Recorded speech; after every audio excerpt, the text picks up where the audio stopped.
दोस्तों, कैसे हैं आप लोग। तो टाइम वेस्ट नहीं करते तो चलते हैं हम अपनी स्टोरी की तरफ। Let's go story time. So young को गोली लग गई होती है। इसकी वजह से वुशेंग बड़ा ही डिस्टर्ब होता है और वो अपने स्पीड वर्ल्ड में होता है। वहाँ पे हर चीज मुरझाई हुई नजर आती है और वुशेंग वहाँ पे उदास खड़ा हुआ है और वो देखता है सोयंग उसके पास आई हुई है और वो उसे बता रही होती है कि मैं तुम्हारी हेल्प करूंगी ये सब ठीक करने के लिए। और वो खुश हो रहा होता है और सारी चीजें उसे बता रही होती है कि तुम ये करो तुम ये करो। तो पता लगता है हमें कि उसने सब कुछ पहले उसे बताया हुआ होता है। तो वो सारी बातें उसे याद आ रही होती है और फिर डाइवूजी को दिखाते हैं जिससे वुशेंग कह रहा होता है तुम सच में ही एक मॉन्स्टर हो और मैं तुम्हें खत्म कर दूंगा। और वो उसका गला पकड़ के दबा रहा होता है। डाइवूजी कह रहा होता है तुम किसी को भी नहीं बचा पाओगे। तो ये सुनने के बाद वुशेंग उसे मार रहा होता है, पर असलियत में तो वुशेंग एक डॉक्टर को मार रहा होता है क्योंकि वुशेंग तो होशो आवास में नहीं होता और वो लड़ रहा होता है। जब उसे होश आता है तो उसे फील होता है कि वो डाइवूजी नहीं कोई और है। और डॉक्टर कह रहा होता है तुम्हारी हिम्मत कैसे हुई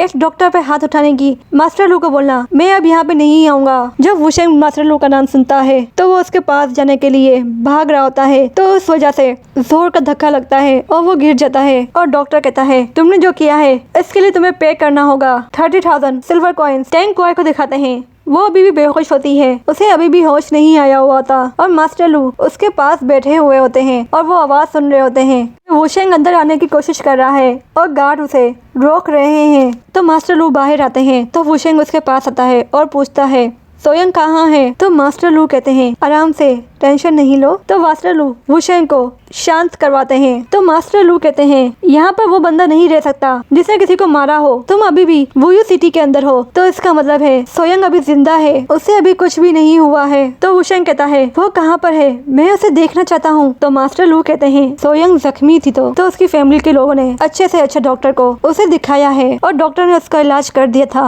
और वो खतरे से बाहर थी, पर पता नहीं सोंगमिंग उसे 1000 जेट में ले गया है। सोयंग बेहोश होती है तो वो इसलिए वहाँ पर उसे लेके गया है कि सोयंग बेहोशी से उठ जाए। और फिर सोंगमिंग को और सोयंग को दिखाते हैं। सोयंग अभी भी बेहोश होती है और सोंगमिंग अपने सांप के ऊपर बैठकर जा रहा होता है किसी एक जगह पर। और फिर सोंगमिंग एक फ्लैशबैक सोच रहा होता है और सोयंग का इलाज हो रहा होता है और डॉक्टर बाहर आकर कहती है ये गोली से बच गई है, लगता है इसे किसी ने जहर दिया है और ये जहर डाइवूजी ने इसे दिया है और इसका एंटीडोट है ही नहीं। तो वो बहुत ही बड़े खतरे में है और अगर इसकी जान बचानी है तो किसी हाई लेवल को अपनी कुर्बानी देनी होगी। तो उसे अपनी गलती विषय से इसकी लाइफ को ठीक करना होगा, तभी सोंगयांग ठीक हो सकती है, वरना इसका जहर इसके जिस्म से नहीं जाएगा और ये जल्द ही मर जाएगी। और ये वहीं पर आता है जहाँ पे सोंगमिंग का इलाज एक आदमी ने किया था और वो वहाँ पर उस आदमी को ही ढूंढ रहा होता है, पर वहाँ पे वो आदमी उसे नहीं मिलता। और फिर सोयंग को दिखाते हैं जो जहर की वजह से तड़प रही होती है। तो फिर सोंगमिंग ये देखकर उसे एक पिल खिलाता है, पर सोयंग को तो होश नहीं आता। वो पिल निकाल देती है और उसके मुंह से बहुत सारा खून भी निकल रहा होता है। सोंगमिंग का फ्लैशबैक दिखाते हैं और वो कोशिश कर रहा होता है कि वो इस इलाज के बारे में बहुत सारी मालूमात हासिल कर सके, वो कैसे सोयंग का जहर निकाले। तो उसे वो बातें सारी याद आती हैं। तो फिर सोंगमिंग अपनी स्पीड की पावर को अपने ही अंदर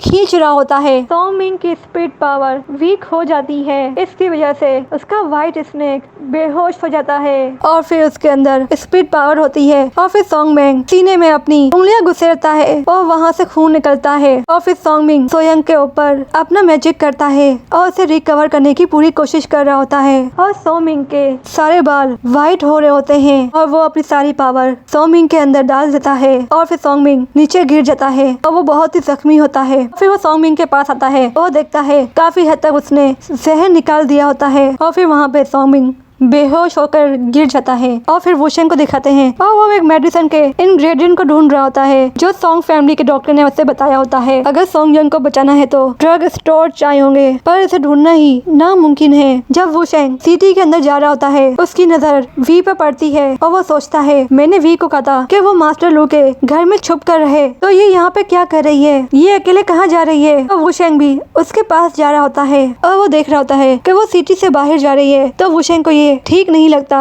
और लगता है कि कुछ तो गड़बड़ है और वो भी उसका पीछा करने लगता है। और फिर वो शेंग सोच रहा होता है ये बहुत ही अजीब जगह है, यहाँ पे वी क्या कर रही है। पर वी को देखकर तो ऐसा लग रहा है कि वो इस जगह को काफी अच्छे से जानती है और वो शेंग उसे छुपके से देख रहा होता है। और वी एक घर के अंदर चली जाती है और फिर वो शेंग को आवाज सुनाई देती है जिसमें वी कह रही होती है वो शेंग को छोड़ दो। और फिर कोई आदमी कहता है तुम मुझे ये कहने के लिए आई हो। और वो शेंग उसकी आवाज पहचान जाता है और वो किसी और की आवाज नहीं, वो आवाज डाइवूजी की होती है। तो वो शेंग को लगता है कि वी खतरे में होगी तो वो उसके पास जाने लगता है। पर वो आवाज सुनता है वी की तो वी कह रही होती है मैं आपके आगे भीख मांगती हूँ, उसे छोड़ दो। जब वो शेंग ये सुनता है तो वो वहीं पर रुक जाता है। तो फिर डाइवूजी कहता है तुम्हें याद है कि मैं तुम्हारा भाई हूँ। और फिर वो शेंग सोच रहा होता है डाइवूजी वी का भाई है। वी कह रही होती है फोर्ट मास्टर ने जान बचाई है तो उसके लिए आपने बहुत सारे लोगों की जान ली है और आपके हाथ खून से भरे हुए हैं। तो डाइवूजी कहता है तो मैं अभी तक अपना बदला नहीं भूला हूँ और तुम तो जब से उससे मिली हो। और वो यहाँ पर वो शेंग की बात कर रहा होता है। वो तुम्हें हर रोज वी कहकर बुलाता है। क्या तुम भूल गई हो